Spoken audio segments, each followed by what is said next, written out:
In just seconds, France's #1 enemy was in the hands of the police. The French police and international security agencies were on high alert, ready to do anything to capture him, simply because he was no ordinary criminal. This man had committed murders that claimed the lives of more than 100 people. He had escaped from prison several times, each time using a different method.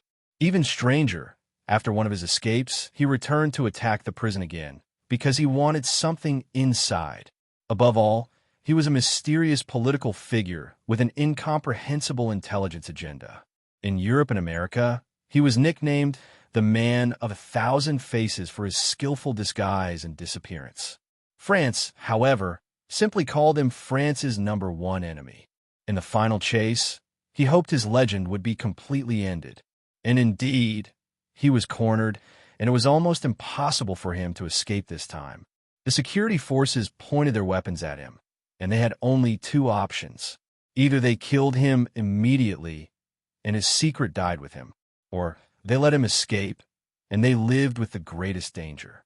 But for those watching me for the first time, I talk about everything strange and mysterious on planet Earth. Today's story is unusual. It has it all: theft, murder, kidnapping, disguise, and escape. A criminal who baffled Europe and America, and more than one film and TV series was made about him. But the strange thing? He didn't mention his name or even hint at him, so he wouldn't be known more and become a symbol or a hero. Because everyone saw him as a new Robin Hood, a hero of endless stories. This story is full of events, and you're sure to enjoy it a lot. So, I ask everyone watching us for the first time, subscribe to the channel, activate the notification bell, and don't forget to like. We need your incredible support for this video. Let's go back to World War II. When Germany invaded France, countless massacres and slaughters occurred. Any French person at the time had three options: either flee, die, or watch the massacres with their own eyes. Among the people who lived through this horror was a little boy named Jacques Masserine. Jacques was born on December 2nd, 1936, in the small town of Clichy, near the French capital, Paris. He was the only child of his family, and his parents were religious and financially comfortable. When France fell to war, Jacques' father, René Masserine, refused to flee or leave his home. Unfortunately, he, his wife, and his son Jacques witnessed the massacres that took place in their village and neighboring villages. Jacques saw and remembered everything. The images, the blood, the screams, all of them were etched in his mind and remained so until the day he grew older. The day he relived the memory, but in a completely different way. Later, you'll learn how he relived it.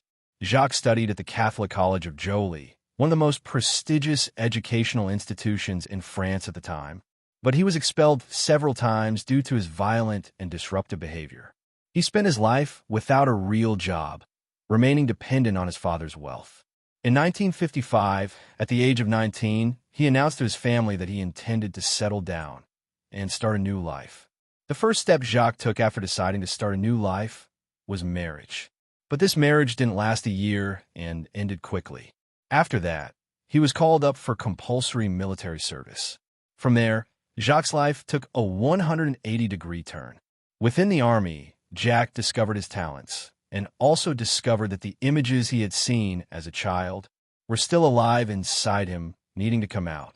After a series of tests and examinations, he was assigned to the Special Tasks Unit, a unit not for just anyone, a unit where anything was permitted except mercy. It was a unit made up of literal monsters. Jacques was sent as a paratrooper to Algeria, where he was tasked with several tasks: supervising prisoners, carrying out field executions, and participating in special missions whose sole objective was to kill. Jacques was never disciplined and hated the military system. But the strange thing? He thoroughly enjoyed his missions. He would say, "I was taking revenge on history, but in my own way." The massacre he had witnessed in his country, he had brought back, but with other people and in a different place. My only goal was to kill people, just as they killed my neighbors and my countrymen. His service in Algeria lasted only 6 months, but during that short period, he killed more than 2,000 people. Of course, I told you at the beginning of the video that he only killed 100, But let me clarify. The 2,000 people he killed under the cover of the law. As for the 100, he killed them against the law, and that's a completely different story. Jacques believed he hadn't done anything wrong because the law was the cover, and it was the one that allowed everything to happen. And the strangest thing? Charles de Gaulle himself honored him. He placed the Cross of the Legion of Military Valor on his chest. In other words, Jacques Mesrine was, to France at the time, a national hero. But 6 years later, everything changed. Jacques discovered that he wasn't happy being a soldier in a special unit. He was happy because he was living his truth, a professional killer and criminal. In 1961, Jacques joined a dangerous secret organization called the French Secret Army, OAS. This was a political military organization whose goal was to seize power in France. They were trying to influence people through the media, newspapers, and the formation of parties. But at the same time, they had suspicious activities, liquidations, assassinations, and the elimination of opponents. And who better than Jacques for assassination missions? No one. Jacques was trained, prepared, and eager for this kind of mission. But to become a professional agent, he underwent special training. From 1961 to 1965, Jacques Mesrine became like Jason Statham in action movies. He was a powerful, intelligent secret agent, and his mission was to assassinate specific figures. During this period, he murdered 12 people, all of whom were influential and important in French society. In 1962, he was arrested. Of course, you'd expect him to be arrested for murder, right? But no, sir. He was arrested for theft, because outside of his work with the Secret Army organization, he worked as a professional bank robber. And the strangest thing? He didn't need the money at all, because his family was very wealthy. But, according to his own words, he used to say, "Stealing for me is a hobby." Jacques' method of stealing? Simple and ingenious.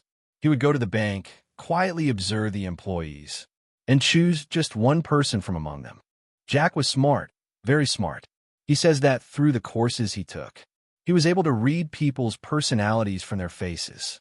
He had an uncanny knack for insight. He always chose the employee who was emotionally needy. He would approach her with his smile, his handsome face, and his honeyed tongue, and tell her he was here to withdraw a sum of money. He began flirting with her, making her believe he was captivated by her beauty. Then he would get into the thick of it. The money in the box isn't yours.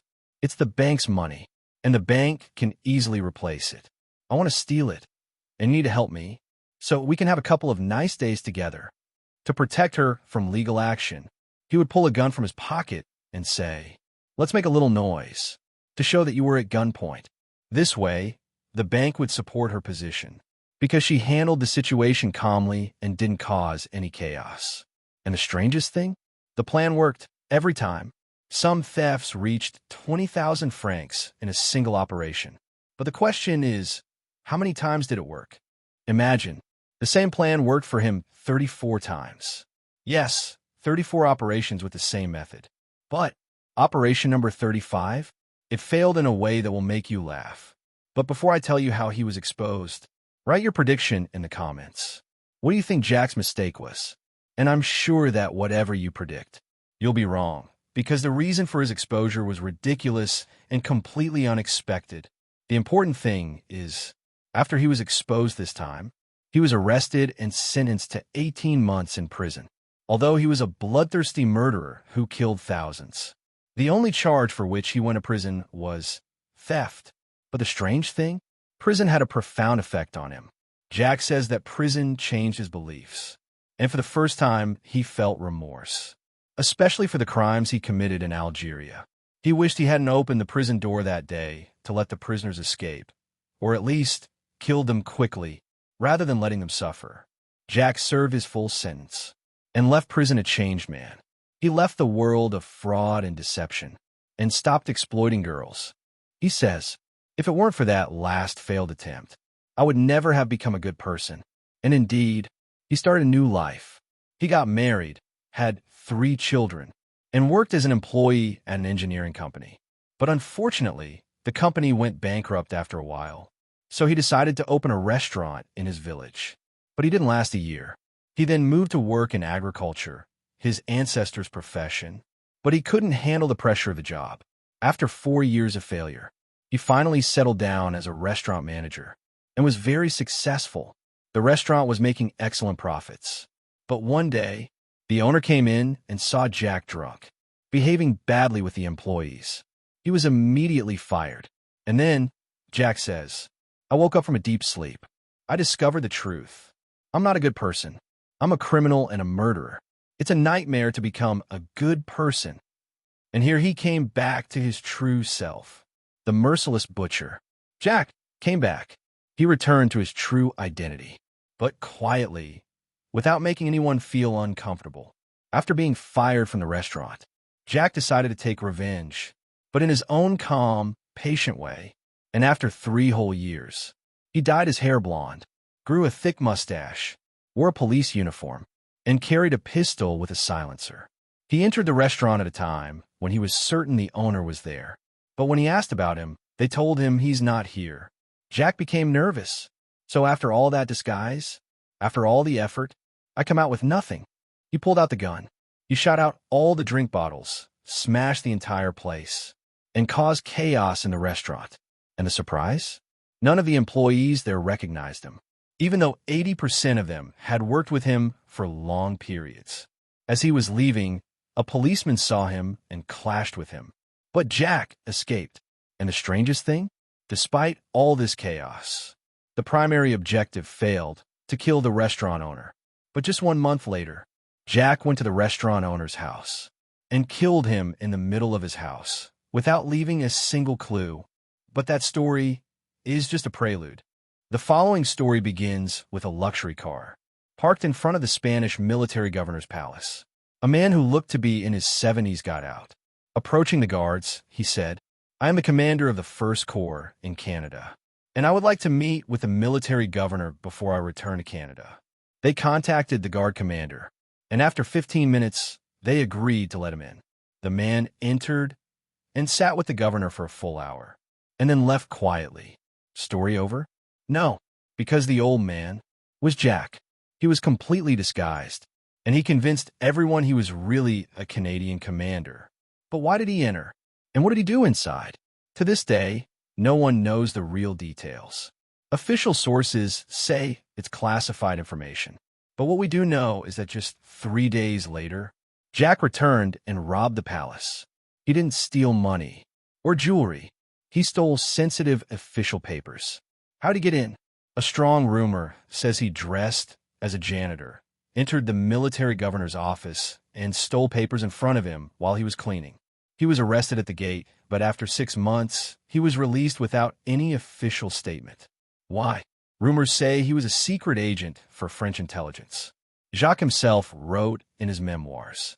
Throughout the investigation, no one mentioned the Canadian disguise. That means they didn't suspect me at all. And the strangest thing? They thought the actual Legion commander had committed the theft. And Jacques, the one under arrest, just another suspect. Imagine how convincing he was. After his release, Jacques decided not to return to France because he was wanted there. He went to Switzerland and opened a small kiosk.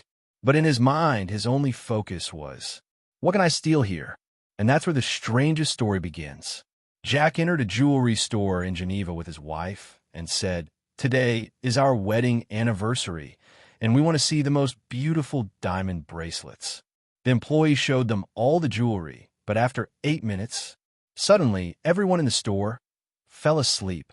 Jack looked around shocked, but he quickly realized what had happened.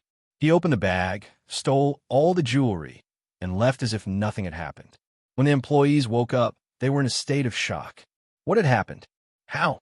After an hour of shock, one of the employees hit his head and said, I know. His voice was strange. What was the story? Jack entered the store with his wife, who was carrying an oxygen tank, and said, my wife has cancer. This could be our last wedding anniversary. But really? The woman was protecting herself from a sleeping gas that had been pumped into the store in large quantities. And Jack, he was breathing through a special handkerchief coated with gas-proof materials. And while pretending to think about the jewelry, he pressed the handkerchief to his face and breathed safely. Yes, he was a little affected and began to stagger, but he didn't sleep. A fantastical robbery, with enormous losses, and no one was able to uncover his identity. That same year, he robbed a hotel and a fashion store and stole everything you could think of, and every time, with a different disguise. He always said, "I'm not a thief. I'm a theater artist." In 1969, Jack was tired. He had experienced many crimes and arrests and decided to start a new life. He traveled with his wife to Canada, and there, he worked as a chauffeur and his wife as a maid for a famous businessman. But the goal? What was the job? The goal was to disappear from sight and to prepare for the next robbery. France again, the beginning of the monster era. After Jack returned to France, his personality had completely changed. He was no longer a young man who followed instinct or looked for a robbery opportunity. He began to plan, calculate, and anticipate danger. He returned to being a two-faced man, a violent, highly intelligent criminal.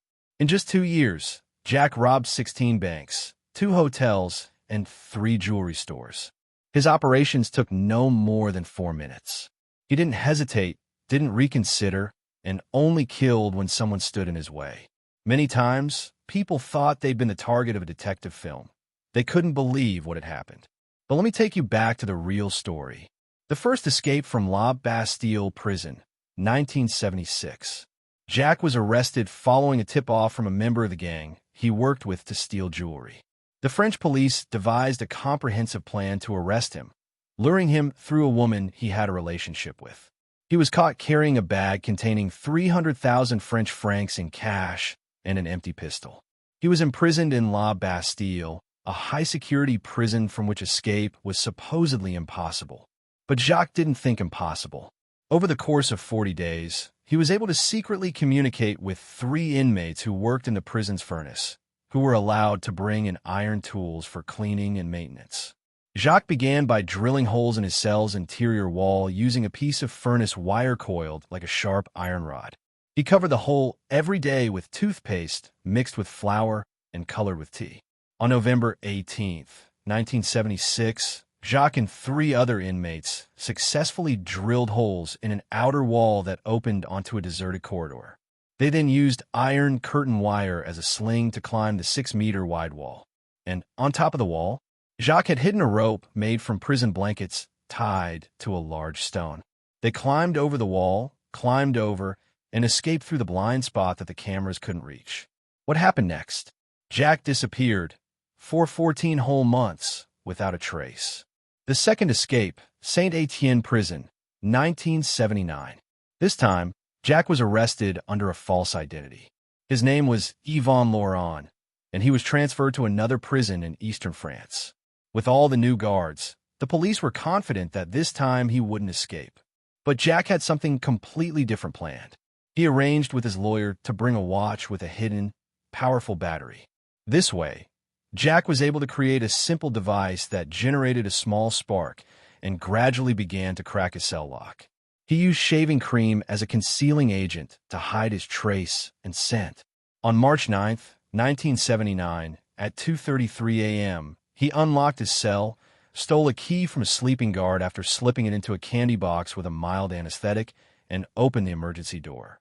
From here, he was able to escape the building, climb the rear ventilation grill, and head to the forest surrounding the prison. He remained hidden from view for 3 days, then reappeared in Paris under a new false identity. And then, during this period, Jacques became the talk of the newspapers, a criminal legend, an outlaw figure who was secretly respected by some. Why? Because he didn't kill without reason, and on some crimes, he left a portion of the spoils to poor families, like a troubled Robin Hood. But what is certain? He was no longer an ordinary person.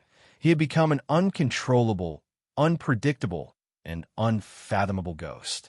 When Jacques returned to France in 1972, he announced his repentance in church and told his family that he had completely shed his past and that God was controlling him to make him repent.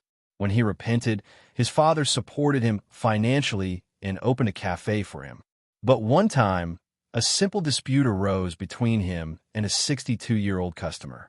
Simply put, Jacques pulled out his gun and shot him, killing him on the ground. At that time, he was sentenced to 20 years in prison.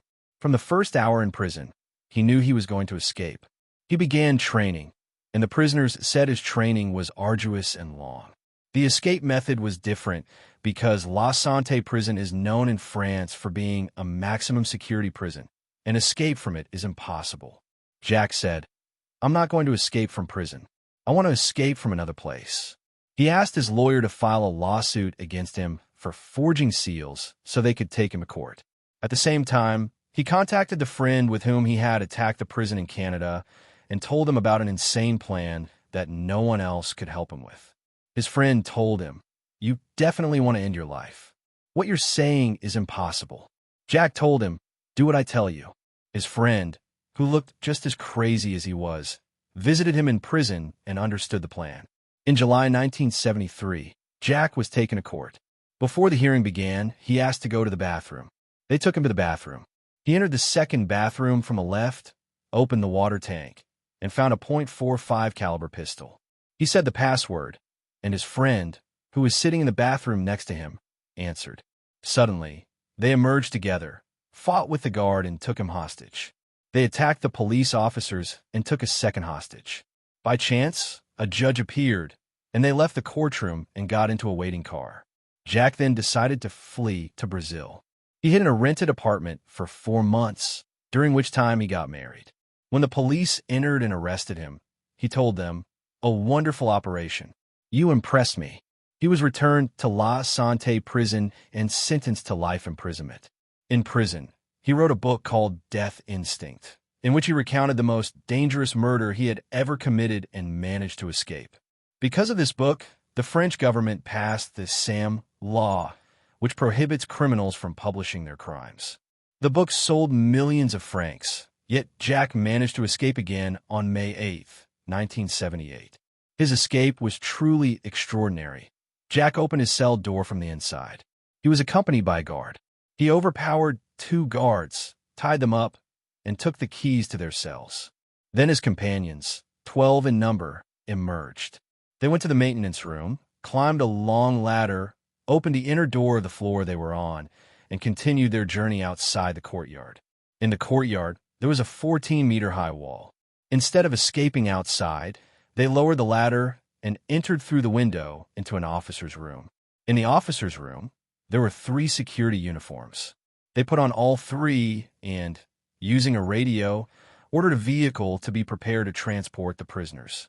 The vehicle arrived, and Jack and the 2 others with him, who were also wearing security uniforms, got out. They waited a while for the bus to arrive. There were 2 officers on the bus. Jack and his friend got on, and the 3rd undercover officer went to get the rest of the prisoners who were hiding next to the building. The prisoners left with the bus, and the bus continued on its way and left the prison without anyone noticing. But after they arrived, Jack told the officers with him, "You are the 2 most stupid people I have ever seen in my life." The prisoners continued to escape and disappeared completely. After Jack escaped, he began a new endeavor, kidnapping and demanding ransom. Hiding in the forests, within a year, he had collected 2 million francs from ransom demands alone. He formed a gang of 50 people. A presidential decree was issued declaring Jack public enemy number 1 of France.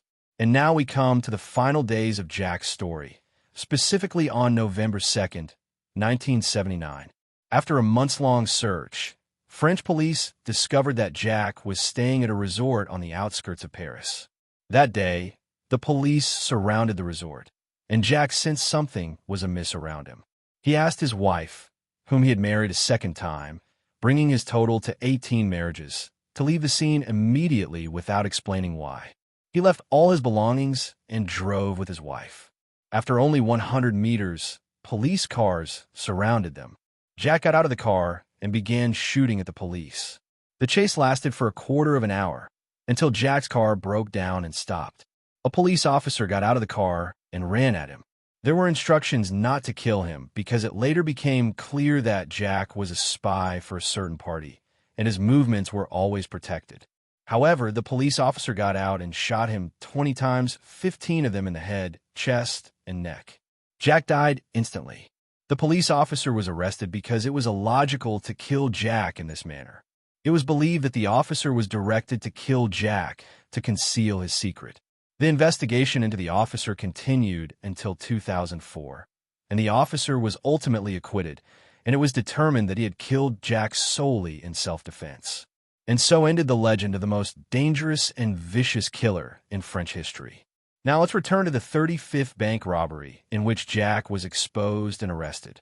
Jack was exposed by mistake because he chose an employee to whom he laughed and told his story. The employee, Schilling, didn't lie to him. She recognized him immediately and reported him. Jack's story could easily become a 2-hour video due to its details and various crimes. But I've chosen the strangest and most important crimes to summarize for you today. Tell me, in your opinion, was Jack really a spy? Or was the policeman who killed him merely defending himself, as he claimed? I look forward to your comments. Bye, and I'll see you in a new video.